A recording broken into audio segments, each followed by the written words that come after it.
اعوذ باللہ من الشیطان الرجیم بسم اللہ الرحمن الرحیم۔ السلام علیکم۔ امید کرتی ہوں بیٹے آپ سب خیر و عافیت سے ہوں گے۔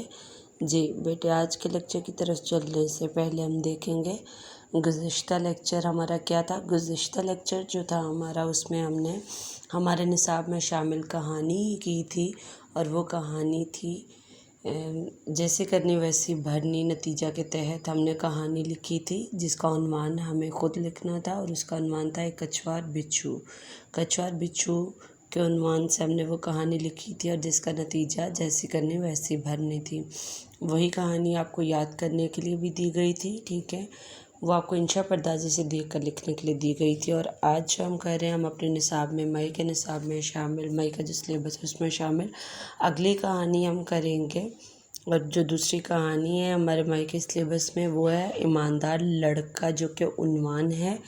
جو اس سے پہلے ہم نے کہانی کی وہ ہم نے نتیجہ کے تحت کہانی لکھی، اس میں ہمیں نتیجہ دیا گیا تھا، لیکن اس میں ہمیں عنوان دیا گیا ہے، اور اس عنوان کو جو عنوان ہے ایماندار لڑکا، ایماندار لڑکا عنوان کو مد نظر رکھتے ہوئے ہمیں ایک کہانی لکھنی ہے جو اس عنوان سے متعلق ہو، اور اس کے بعد ہمیں نتیجہ خود اخذ کرنا ہے۔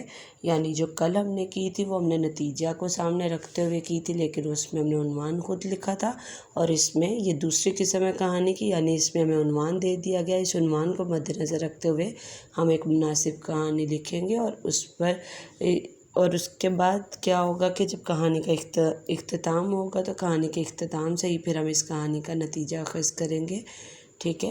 تو کہانی یہاں پر میں نے لکھی ہوئی ہے، آپ بھی اسی طرح اپنے اردو بے کی کاپی پر پہلے حاشیہ لگائیں گے، اس پر لگا ہوا ہے، آپ حاشیہ لگائیں گے، سب سے اوپر تاریخ لکھیں گے 25 مئی 2021 عیسوی، جماعت کا کام، اور دن لکھیں گے منگل۔ عنوان کہانی نویسی، ذیلی عنوان ایماندار لڑکا۔ جب کہانی شروع کریں گے آپ تو آپ گرامیکل جگہ چھوڑتے ہوئے پہلی سطح پر گرامیکل جگہ چھوڑیں گے۔ ایک دفعہ کا ذکر ہے کہ کسی بستی میں ایک غریب لڑکا رہتا تھا۔ وہ لوگوں کے جوتے پالش کر کے کچھ پیسے کما لیتا تھا، اور ان چند پیسوں پر گزر بسر کرتا تھا۔ وہ اکثر کسی نوکری کی تلاش میں رہتا تھا تاکہ کچھ زیادہ پیسے کما کر آسانی سے گزارا کر سکے، لیکن اسے کوئی نوکری نہ ملتی۔ ایک دن وہ اپنے کام کی جگہ پر بیٹھا اپنے کام میں مصروف تھا کہ ایک نیک آدمی کا وہاں سے گزر ہوا۔ وہ اپنے جوتے پالش کروانے کے لیے اس لڑکے کے پاس رک گیا۔ دیکھیں یہاں پر ہم نے سکتہ کی علامت لگائی ہے، ہم نے تھوڑا سا رکے، تھوڑا سا وقفہ دے کے اسی جملے کو ہم نے جاری رکھا، تو وہاں پر ہم سکتہ کی علامت لگائیں گے۔ کروانے کے لیے اس لڑکے کے پاس رک گیا اور کہنے لگا، جیسے میں نے کل آپ کو بتایا تھا، کہنے لگا، پوچھا، سوچا، کہا۔ جب بھی ایسے جملے آئیں تو جو بھی آگے ہم نے لکھنا ہو کہ اس نے سوچا، اس نے کہا، یا اس نے جو بھی بات ہم نے لکھنی ہو وہ ہم واوین میں لکھتے ہیں، اور کہنے لگا، سوچا یا پوچھا تو ہم واوین سے پہلے رابطہ کی علامت لازمی استعمال کرتے ہیں۔ یہ رابطہ کی علامت ہے جو ہم دو نقطے اوپر اور نیچے، ایک نقطہ اوپر اور ایک نیچے لگاتے ہیں، یہ ہوتی ہے رابطے کی علامت۔ یعنی یہ رابطے کی علامت یہ ظاہر کر رہی ہے کہ آگے ہم اب اس کی بات جو ہے وہ جاری کرنے لگے ہیں کہ اس نے کیا کہا، وہ ہم واوین میں لکھیں گے۔ چھوٹو، وہ یہاں اسے مخاطب کر رہا ہے، تو جب ہم کسی کو مخاطب کرتے ہیں تو ہم ندائیہ کی علامت کا استعمال کرتے ہیں۔ یہ ندائیہ کی علامت ہے۔ جیسے میں نے کل بھی آپ کو بتایا تھا کہ کہانی میں رموز اوقاف جو ہے اس کے نمبر الگ سے ہم کہانی میں، یعنی جو کہانی کے 10 نمبر ہیں اس میں سے 2 نمبر یا 1 نمبر جو ہے وہ رموز اوقاف کے لیے ہوتا ہے۔ رموز اوقاف کا استعمال جو ہے کہانی میں لازمی کیا کریں۔